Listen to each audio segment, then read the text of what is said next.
Welcome back to My Harlem Portrait, the show that wants to shed a light on the fundamental contribution of African Americans to the building of this country.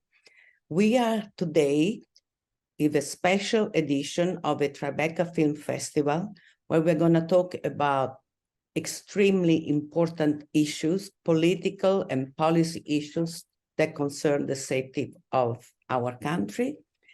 And we are here with Charlie SADOFF. Welcome to My Harlem Portrait. Thank you for having me. Who is the director of Against All Enemies, the documentary which is having its world premiere at the 2023 Tribeca Festival, and is the official selection under the Spotlight documentaries. You are an award-winning director and producer, and you have also produced various documentaries, and you always seek to project projects that can help affect meaningful changes by influencing and pushing to move legislation, which is the most fundamental thing, I think, today, because you can talk and talk, but then if the laws are not changed, then nothing happens. And this is another example of this movie. Your log line of this movie is, "This is how countries end." And it's a pretty scary log line, but it's, I think, a pretty accurate log line, unfortunately. So this movie is written and produced by Sebastian Junger and Ken Harbaug. Tell us what it is about and why meeting Ken Harbaug was a turning point in your decision to come on board. So Ken is a former Navy veteran. He's a Navy veteran, retired, and he and I have worked together for years on various things, including his run for Congress. I produced some of his videos for that. And then prior to that, when he was the president of Team Rubicon, which is a veterans organization that seeks to get veterans involved in disaster relief. And so I had worked with him on that a number of years ago. And he, shortly after January 6th, he came to me with this idea for a documentary film about veterans who were part of the extremist groups who had stormed the Capitol.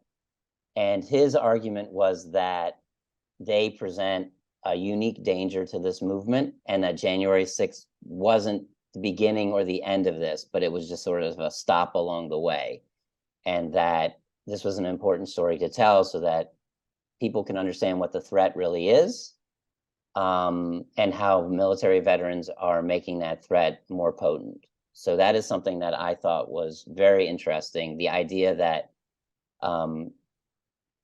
veterans who had been trained by the United States, which is arguably the greatest fighting force in the history of the world, many of these veterans part of special units like the Special Forces or Navy SEALs, where they're learning how to foment insurgencies or using military intelligence across the world, that they would then bring those skills and that experience home and turn it against the country that they had sworn an oath to protect, which is something, you know, that's a story worth exploring in my mind, and that's what we did.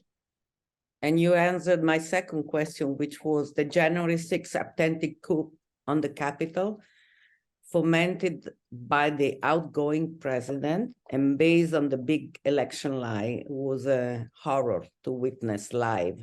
And it was watched all over the world. I mean, the world was seeing live that the United States, the most important and largest democracy in the world, had coup d'etat. An attempted coup d'etat, yeah. And 2/3 of the GOP voted not to certify the elections that day, even after what was happening.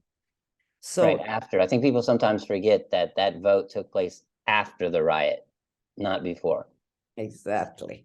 So even after what they saw, they still voted not to certify the election. So what does tell us?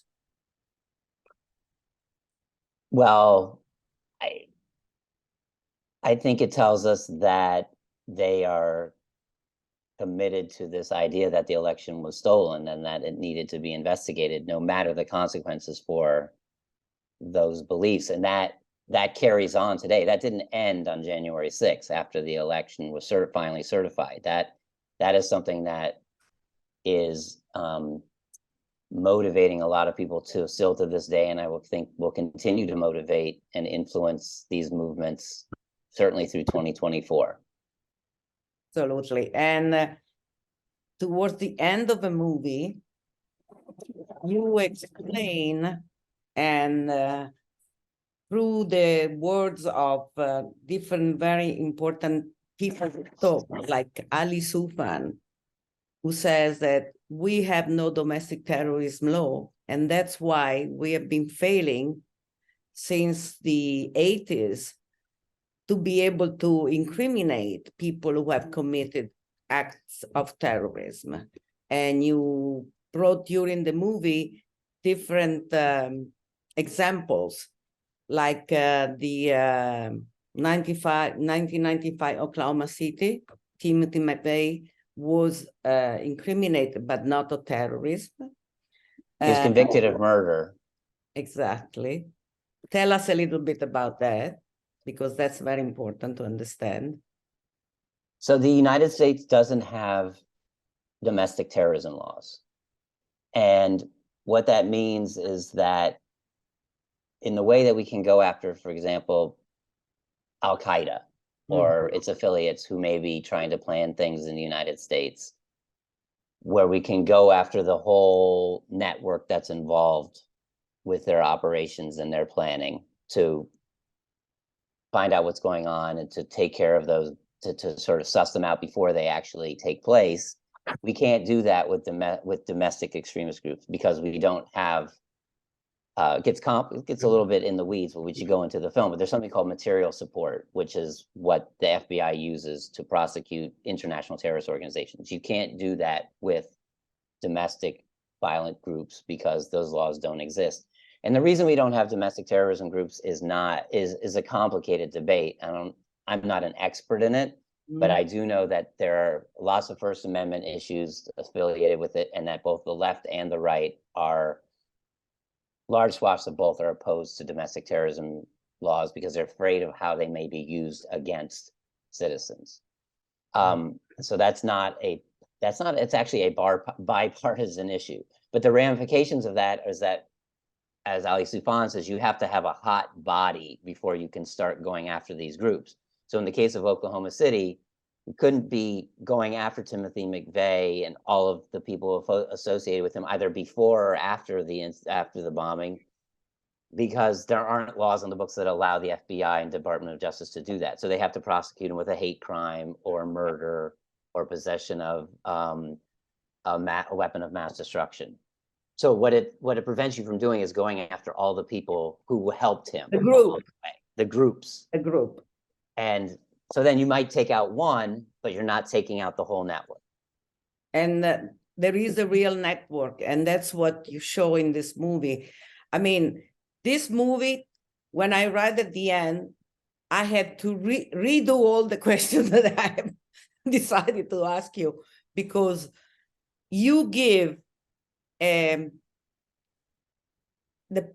precious thing about this movie is that you go back into recent history, you show us what happened, and little by little, with all the different interviews, you explain to us why that happened, why there was not an incrimination, why, for example, in 84 and 85, Louis Beam trial was a disaster for the prosecutors. I had never heard about Louis Beam before because I wasn't in the States. I hadn't heard of him until I started researching this film either. Oh my God. And Tell so us about him, because this was a discovery for me. He's a fascinating character. And I think, like a lot of I think there's a lot of parallels between him and some of the figures we see today. Mhm. Michael Flynn, for example, who's Yeah. we show in the film. He was a highly decorated Vietnam War veteran who came back to the United States and essentially used the skills and the training that he had gotten in Vietnam to become the leader of the Grand Dragon of the Texas Ku Klux Klan. And he was able to create a movement amongst the KKK, and then he joined forces with other groups because he was such a sort of a compelling leader. He was able to sort of draw in neo-Nazis and other groups that weren't necessarily aligned prior to him coming along. And they basically wreaked terror across the United States. I mean, bombings and executions, and seemed like, and eventually the FBI and the Department of Justice thought that he was a real threat. He and his groups were a real threat to national security. And so they tried to prosecute him for seditious conspiracy, and they failed. And an all-white jury acquitted him and all the people who were on trial with him. And that happened in the 80s. And ever since then, that, as we explain in the movie, that led to the Department of Justice sort of losing sight of the white nationalist movement as a movement, and then prosecuting people like him and Timothy McVeigh as lone wolves, as individual actors, as opposed to people who are part of a bigger movement. And yeah, so he's a fundamental figure in this history. And you also show that he is really the one who started in 84 and 85 with the old, the beginning of the internet. Right, wasn't that crazy? That like he sort of created Facebook in the 80s, but for white nationalists. And I found that fascinating. And, you know, we dug up some footage of him. I mean, I think that scene of him with the guy in the hood on the computer was just, I mean, it's sort of comical if you see, when you see it. I don't know what your reaction to it was. When I thought it, I was like, this is so absurd. But it was, but it's a precursor to what we see today, where all of this activity is happening on the internet and being organized on the internet. And you show that very well, that it's not isolated groups. They are all together. They are connecting. They are organized. They are really a force. And that's what is scary about what you're showing in this movie. I mean, I'm going to go back to this movie. This is going to be my reference for history and for what's going on in this country now, because I'm Italian. So I haven't lived through fascism, but my parents have, and they've been telling me about what was going on. And we have really tried to eliminate and limit that. And even our new prime minister, she belongs to a party which is extreme right, but it's really far from what the fascist party was at a certain point. And I'm very glad about that. I mean, I know people were concerned about what she may or may not do when she was elected. Oh, I was freaking out when she was elected. I have to say that I'm feeling more relaxed now, because I think as a woman, she's the first woman elected prime minister in our country. And therefore, she's also feeling the responsibility of the first woman prime minister acting in a certain responsible and honorable way. So I am feeling much better now about that. But this is... Well, I think what you're feeling now is what I think a lot of people hoped the presidency would do to Trump when he was elected. And because you probably remember in 2016, a lot of people saying, oh, well, when he gets into office, the office of the presidency that'll that'll wear off on him, and he'll be more, he won't be quite as extreme as we think he will. And I mean, it's for other people to decide whether or not that was true or not, but I'm sure you have your opinions. Oh, I can say that. I knew it was not going to go better. I knew it was going to go worse. And that's what we saw, because he had power. Yes. And I think that's what's a little bit frightening about what's happening today, is that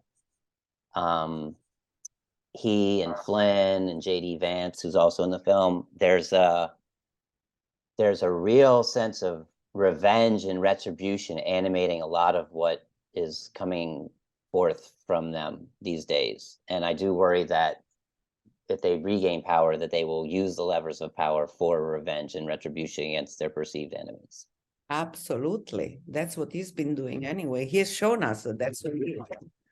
He's a vengeful little kid who has a country, the most powerful country. He had this country in his hand for 5 years. And this is very scary. And you also, in the movie you show, when you talk about revenge and retribution, you have interviewed many of these veterans who are highly trained, and they are explaining to you, they are feeling that they are defending their country and they're respecting the oath. So tell us about that.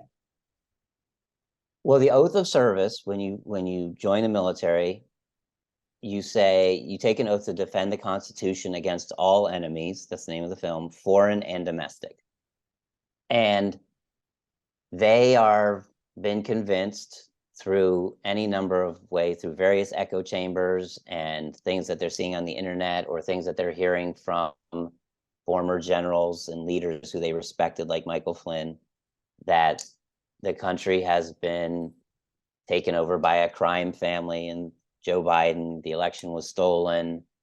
COVID was introduced to initiate control over people, that fascists and communists and socialists are coming to take over their country.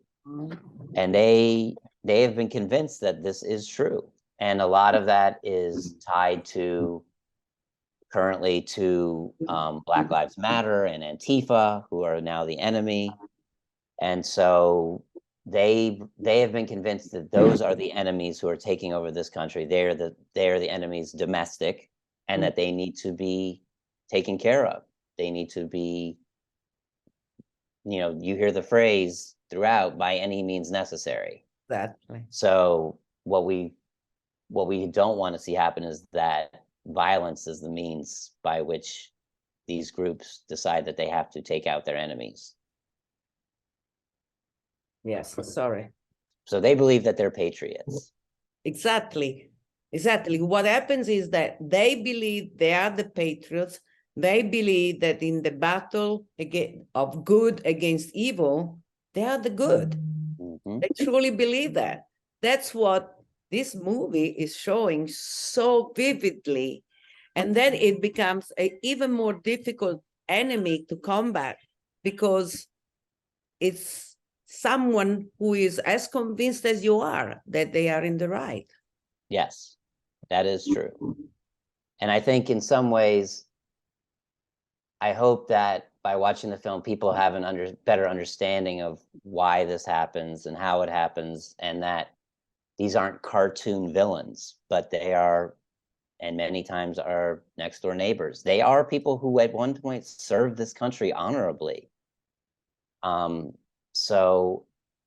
understand what it means to sacrifice for the United States, and really, willing to put their lives on the line to defend the country. And then they come home and they're willing to do the same thing. But the enemy is different. And you underline in the movie that one of the reasons why coming home, then they get kidnapped, if you want, by this theories and so on.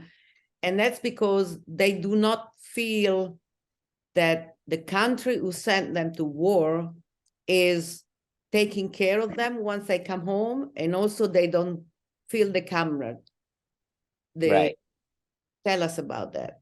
Well, I think when you're in the military, there's two things that having spent a lot of time working on military issues and with veterans, the two things that you hear the most when you talk to veterans that they miss the most is they miss the camaraderie that they had with their units and the sense of mission and purpose that the military gave them.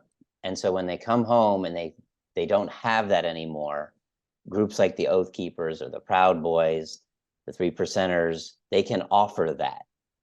And these veterans are susceptible to believing that that's true. And in some ways they are offering that. It's just they're using it in sort of a perverse way. And that's how many of them get sucked into these movements, by people knowing that that's the case and offering them that sense of purpose and the camaraderie just in the service of something that is dangerous. Yeah. And what you're saying now just make me think about two things. First, that Dr. Kathleen Baloo. That you interviewed, and she's really like a thread in your story. Sure, yes. And she's fantastic, I think, because she has a very deep understanding of these groups and why and when and the reasons and so on. And she says, one sentence, she says, they use the prevailing social tensions in any given time to recruit and use for their purposes. Yes. That was a very interesting thing that she pointed out. And it helped me understand a little bit more about why would right-wing leaders choose COVID vaccines as something that would animate, like that they feel like they could sort of galvanize people around. Or immigration is something that's been the case, that they've used immigration for centuries going, to do this, which he talks about, which the KKK does. So the leaders of these movements are very smart about how they're able to see what's sort of bubbling up in these communities and use that as something to help recruit and radicalize people to their greater purpose, which is essentially white power. And that's been going on for, since the Civil War.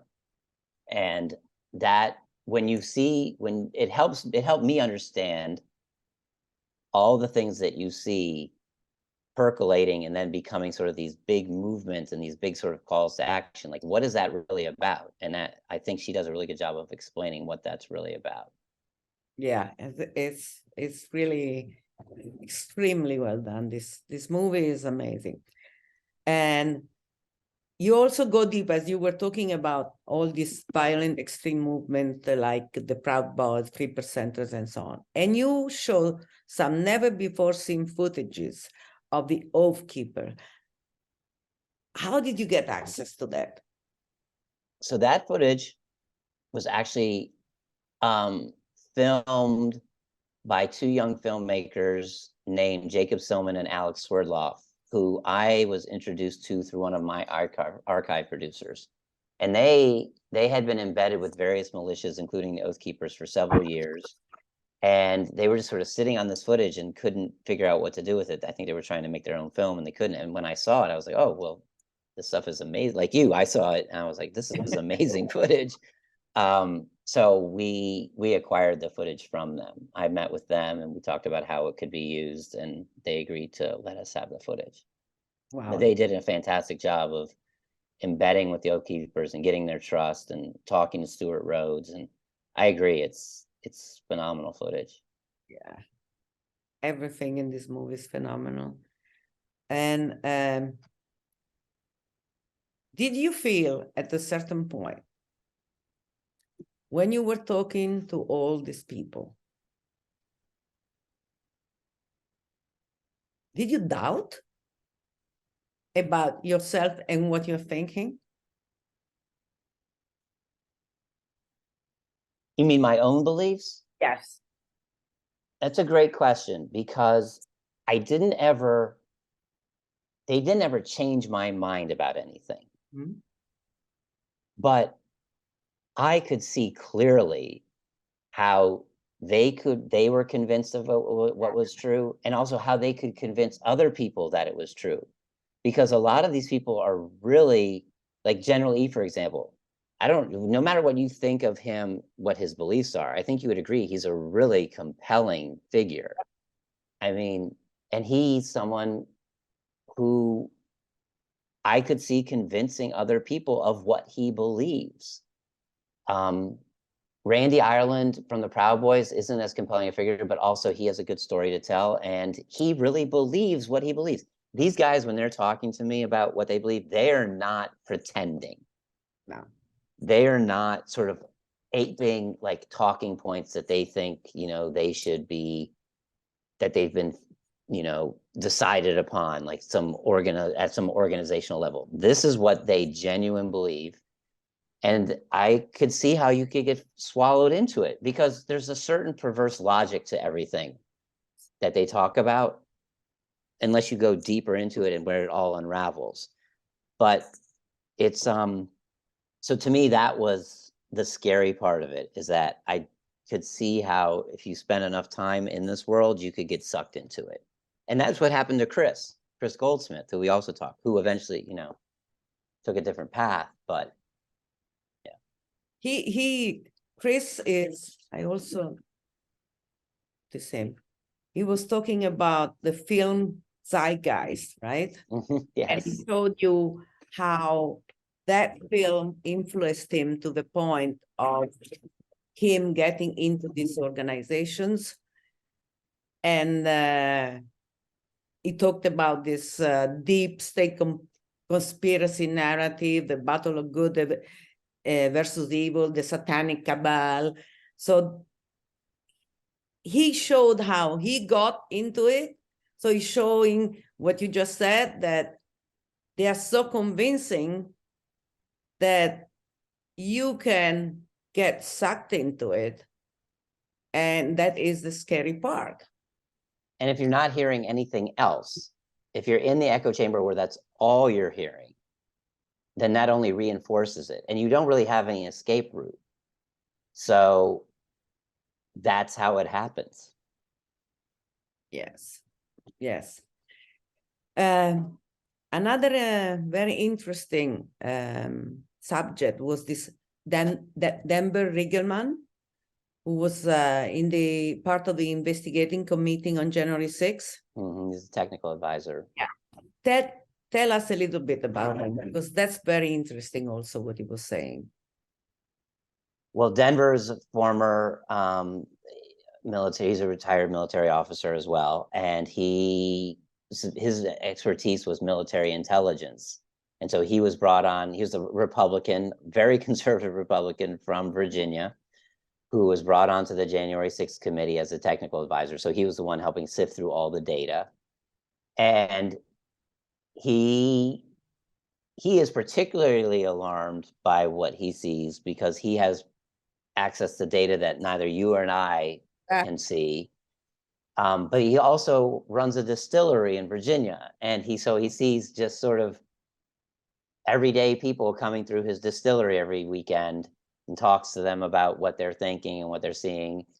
And the two are sort of aligning, which is like sort of the access to the data that he has, and then also what he's seeing on the ground just with regular everyday folks buying whiskey. And he's particularly concerned about what people may or may not do. He says their gun safes are full. And Yep. so he's got some interesting thoughts about where we could be going that people who watch the film can see. Yeah, especially they all talk about 2024 elections, how dangerous that can be, the situation. Yeah. So without revealing too much about this movie, you've done an amazing work. It's a source of precious informations that I think everybody should watch this movie to understand what's been going on since the election of Donald Trump, but was underwater before, but it was still there. But it came out since the election of Donald Trump. Because this is our future. We need to understand what's going on to be able to avoid a civil war, which is what I've been thinking since then. I said, I've been scared that this is what we could go into. And so thank you for this movie again. Thank you for, and what are your plans for the movie after Tribeca? Our hope is that it is sold to a streamer or so that it can get wide distribution, perhaps have a theatrical run prior to that. We want, I think your reaction to the film is exactly what I hope for, is that people have a better understanding of where we are and how we got here and where we could potentially be going. And obviously, I think I want as many people to see it as possible, so that they can, as many people as possible, have the same sort of understanding that you came away with. So that's my hope. It's a fundamental thing. So thank you again for having given us this time. We are out of time now. To the viewers of My Harlem Portraits, they are going to love this, and I'm sure they're gonna see this movie because it is a must-see. Thank you very much for having me. I appreciate it. Thank you. And thank you to our viewers. See you next Saturday, 12:30. Bye-bye.